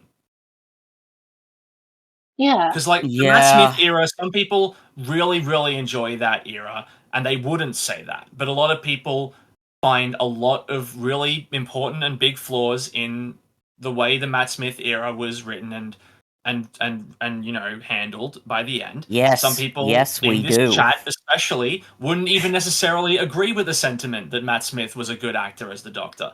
But at the very least, if that was the case, he deserved better because Matt Smith on his own is a good actor. Peter Capaldi, my favorite Doctor of all time. By the end of his run, he was given some excellent episodes. But at the start of his run, not so much.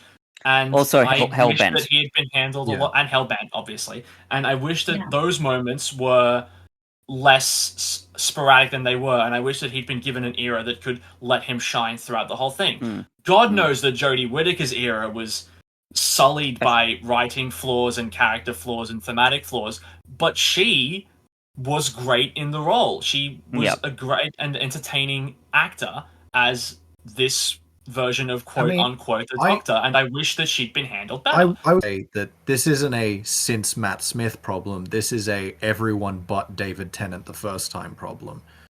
Because for as much as Eccleston's on-screen performance and the show for that first season was good, and we like what he did, the fact that all the behind-the-scenes shit led to what happened, how that ended up shaking out, is yes, he deserved better.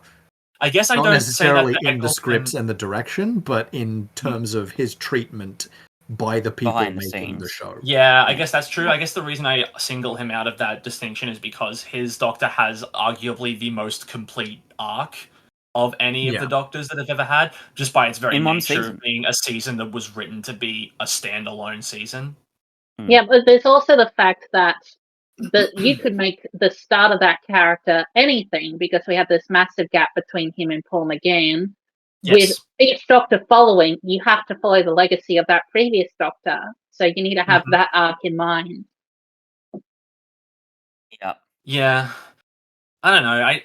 I just think it's... I think that's the main thing. In talking about Reality War now, I agree that it is bad. But when I finished watching it, my main the main thing I was thinking about is all the things that we now don't get to see, and we didn't get as a result of this being I think it final stings episode. that much more because those first 5 episodes this season and elements of Song Contest were pretty good. Yeah, I would say that improvement over the last season. I agree. Which I was think that itself also pretty good compared to the last era of the show, which was by and large giant dookie butts. Exactly, yeah. It's like before this episode, I was willing to say, oh, this season is leaps and bounds ahead of season 1 or season 14 rather. But now I'm kind of looking back and going, man, I wish both of these seasons had been written knowing, like, with the intent of it being a 2-season arc in mind from the start. And in some ways, it kind of feels like it was, but badly. Yeah. Because we have this consistent thing of the Pantheon constantly showing up and them being kind of what this era is known for. I hope that now that Ncuti Gatwa's era is done, we can sort of leave the Pantheon aside for now. Maybe they can pop up every now and then in the future, but nowhere near as frequently as they have been. I would like us to get back to some more alien shenanigans now that we've dealt with cosmic entities.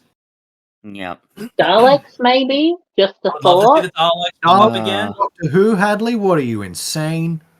That being said, I am happy, like, to a certain extent that because for a long time the Daleks were very overused and they became not as threatening or scary anymore. True. Now we have this super long gap in between appearances. The next time they show up, we can really commit to making them a proper threat again. And that's what the absence will have done. And hopefully that next episode we get with them is all the stronger for the absence, and there can have been a reason for it. But it's going to be really funny if it's not. I agree. But before we get there, it is embarrassing that Ncuti Gatwa never got to fight the Daleks. Yeah, it is. It's like he's quoted scandal. in an interview saying, I will be so angry if I never get to face a Dalek. he faced Villain Guard though. Everyone loves Villain Guard, right? That's a classic. Villain Guard is unironically the best recurring villain in this era. What was I saying before about the bar being on the floor? Yeah. Are we ready to score this thing, or do we have any other complaints that need to be aired out? I have one final thing, and I think we've reached it. Okay, I think we all know what I'm going. I think we're all knowing what I'm about to say. So, after Ruby somehow knows that she has to kiss the baby to make the world all the same, she starts running around the Bone Palace, and she magically appears in the TARDIS, and she realizes the Bone Palace was the TARDIS the whole time, which means Mrs. Flood had hijacked the TARDIS. God damn it, she's right. I didn't think about that. I didn't realize it. It took me a minute. I had to think about it too. I was like getting near the poppy stuff, and I was like, wait a minute. I win. You do win. You win. Yeah, how many points did you get for that? 7,000. 7,500, I think. Just 7,000. Okay. Yeah, there you go. I guess we'll do the final. Well, let's rank this episode, and then we'll get to the final scores of our predictions.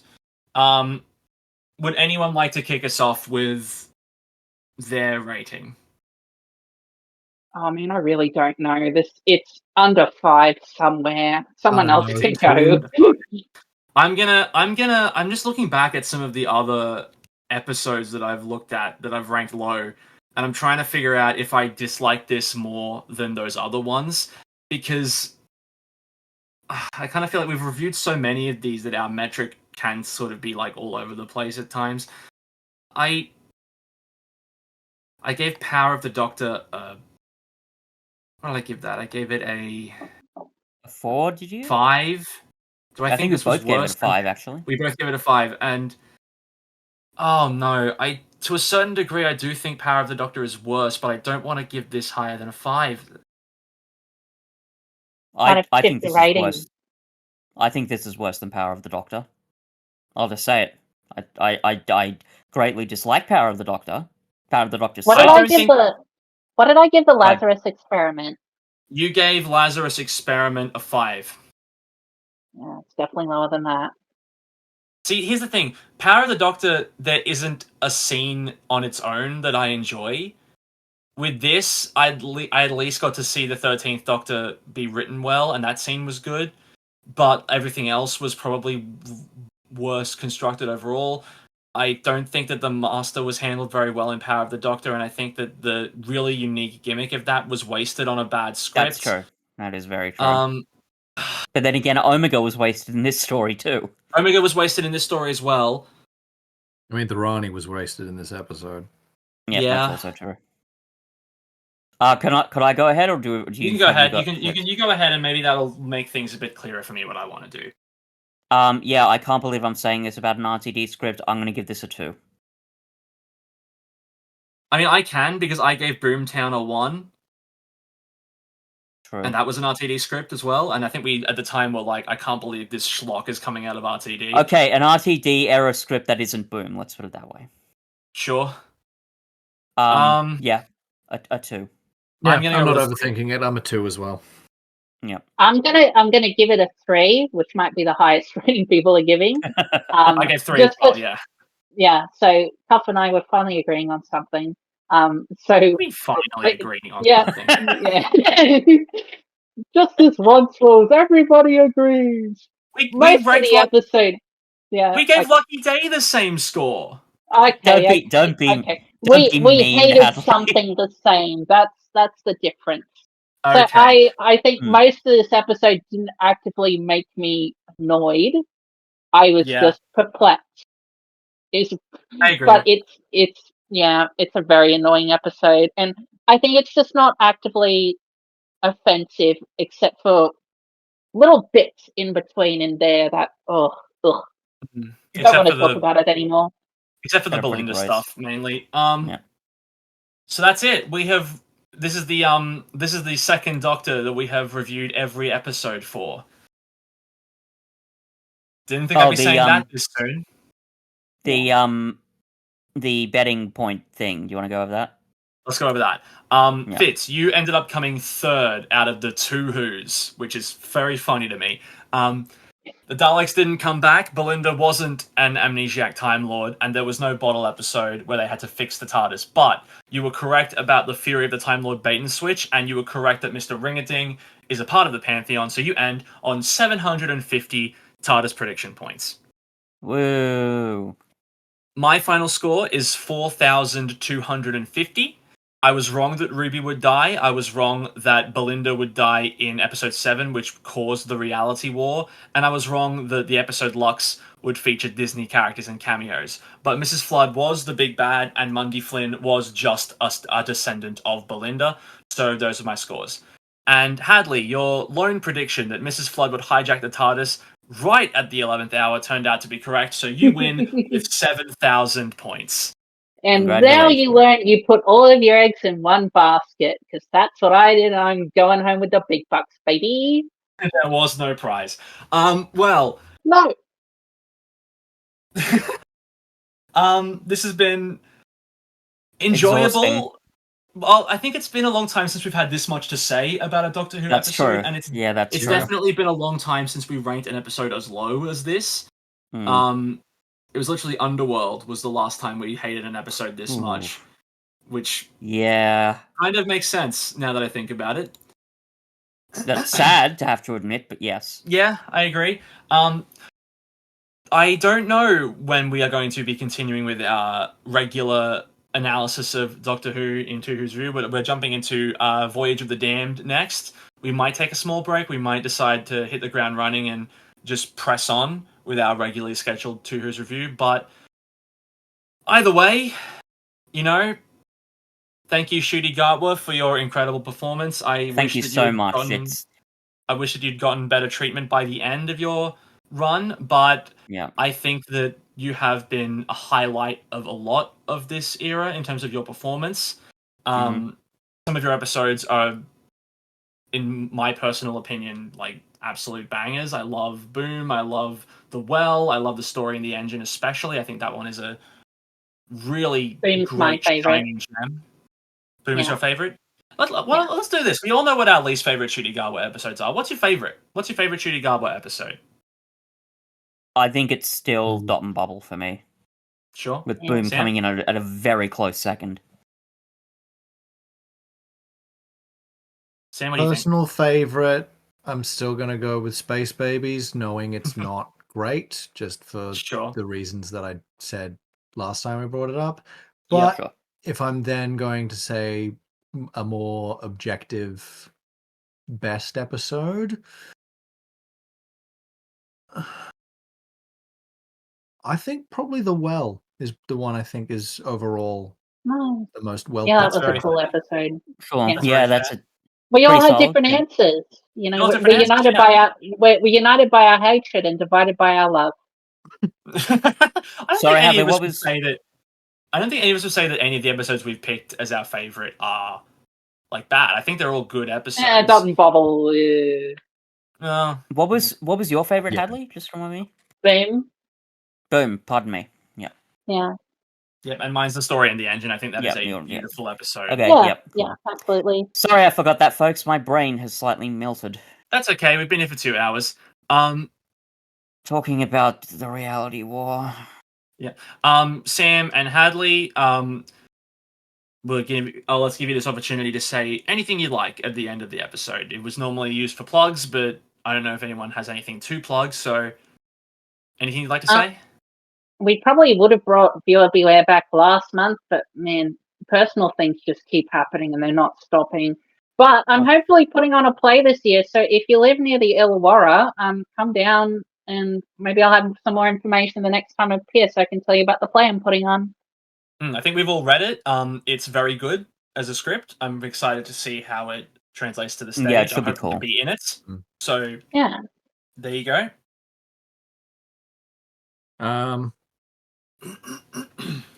I do have a play starting soon. Heather, it's the sequel to Sam, the one we did last year. What's your involvement in Heather? I'm gonna be in it, and I'm probably gonna contribute creatively in some vague, nondescript fashion. Some a creative consultant role. Yeah. Just as like a catch-all term, that seems to be the best thing to call me. Right. Nice. As for me and Fitz, we'll be back at some point soon with Voyage of the Damned. Oh, but boy. Until then, I'm Alex. I'm a bit tired. I'm Hadley. Whoa, I'm very excited. Wow, look at all this energy. Bow, bow, bam, bam. And I'm Kylie Minogue. And let's cross our fingers for the future of this show. Yeah.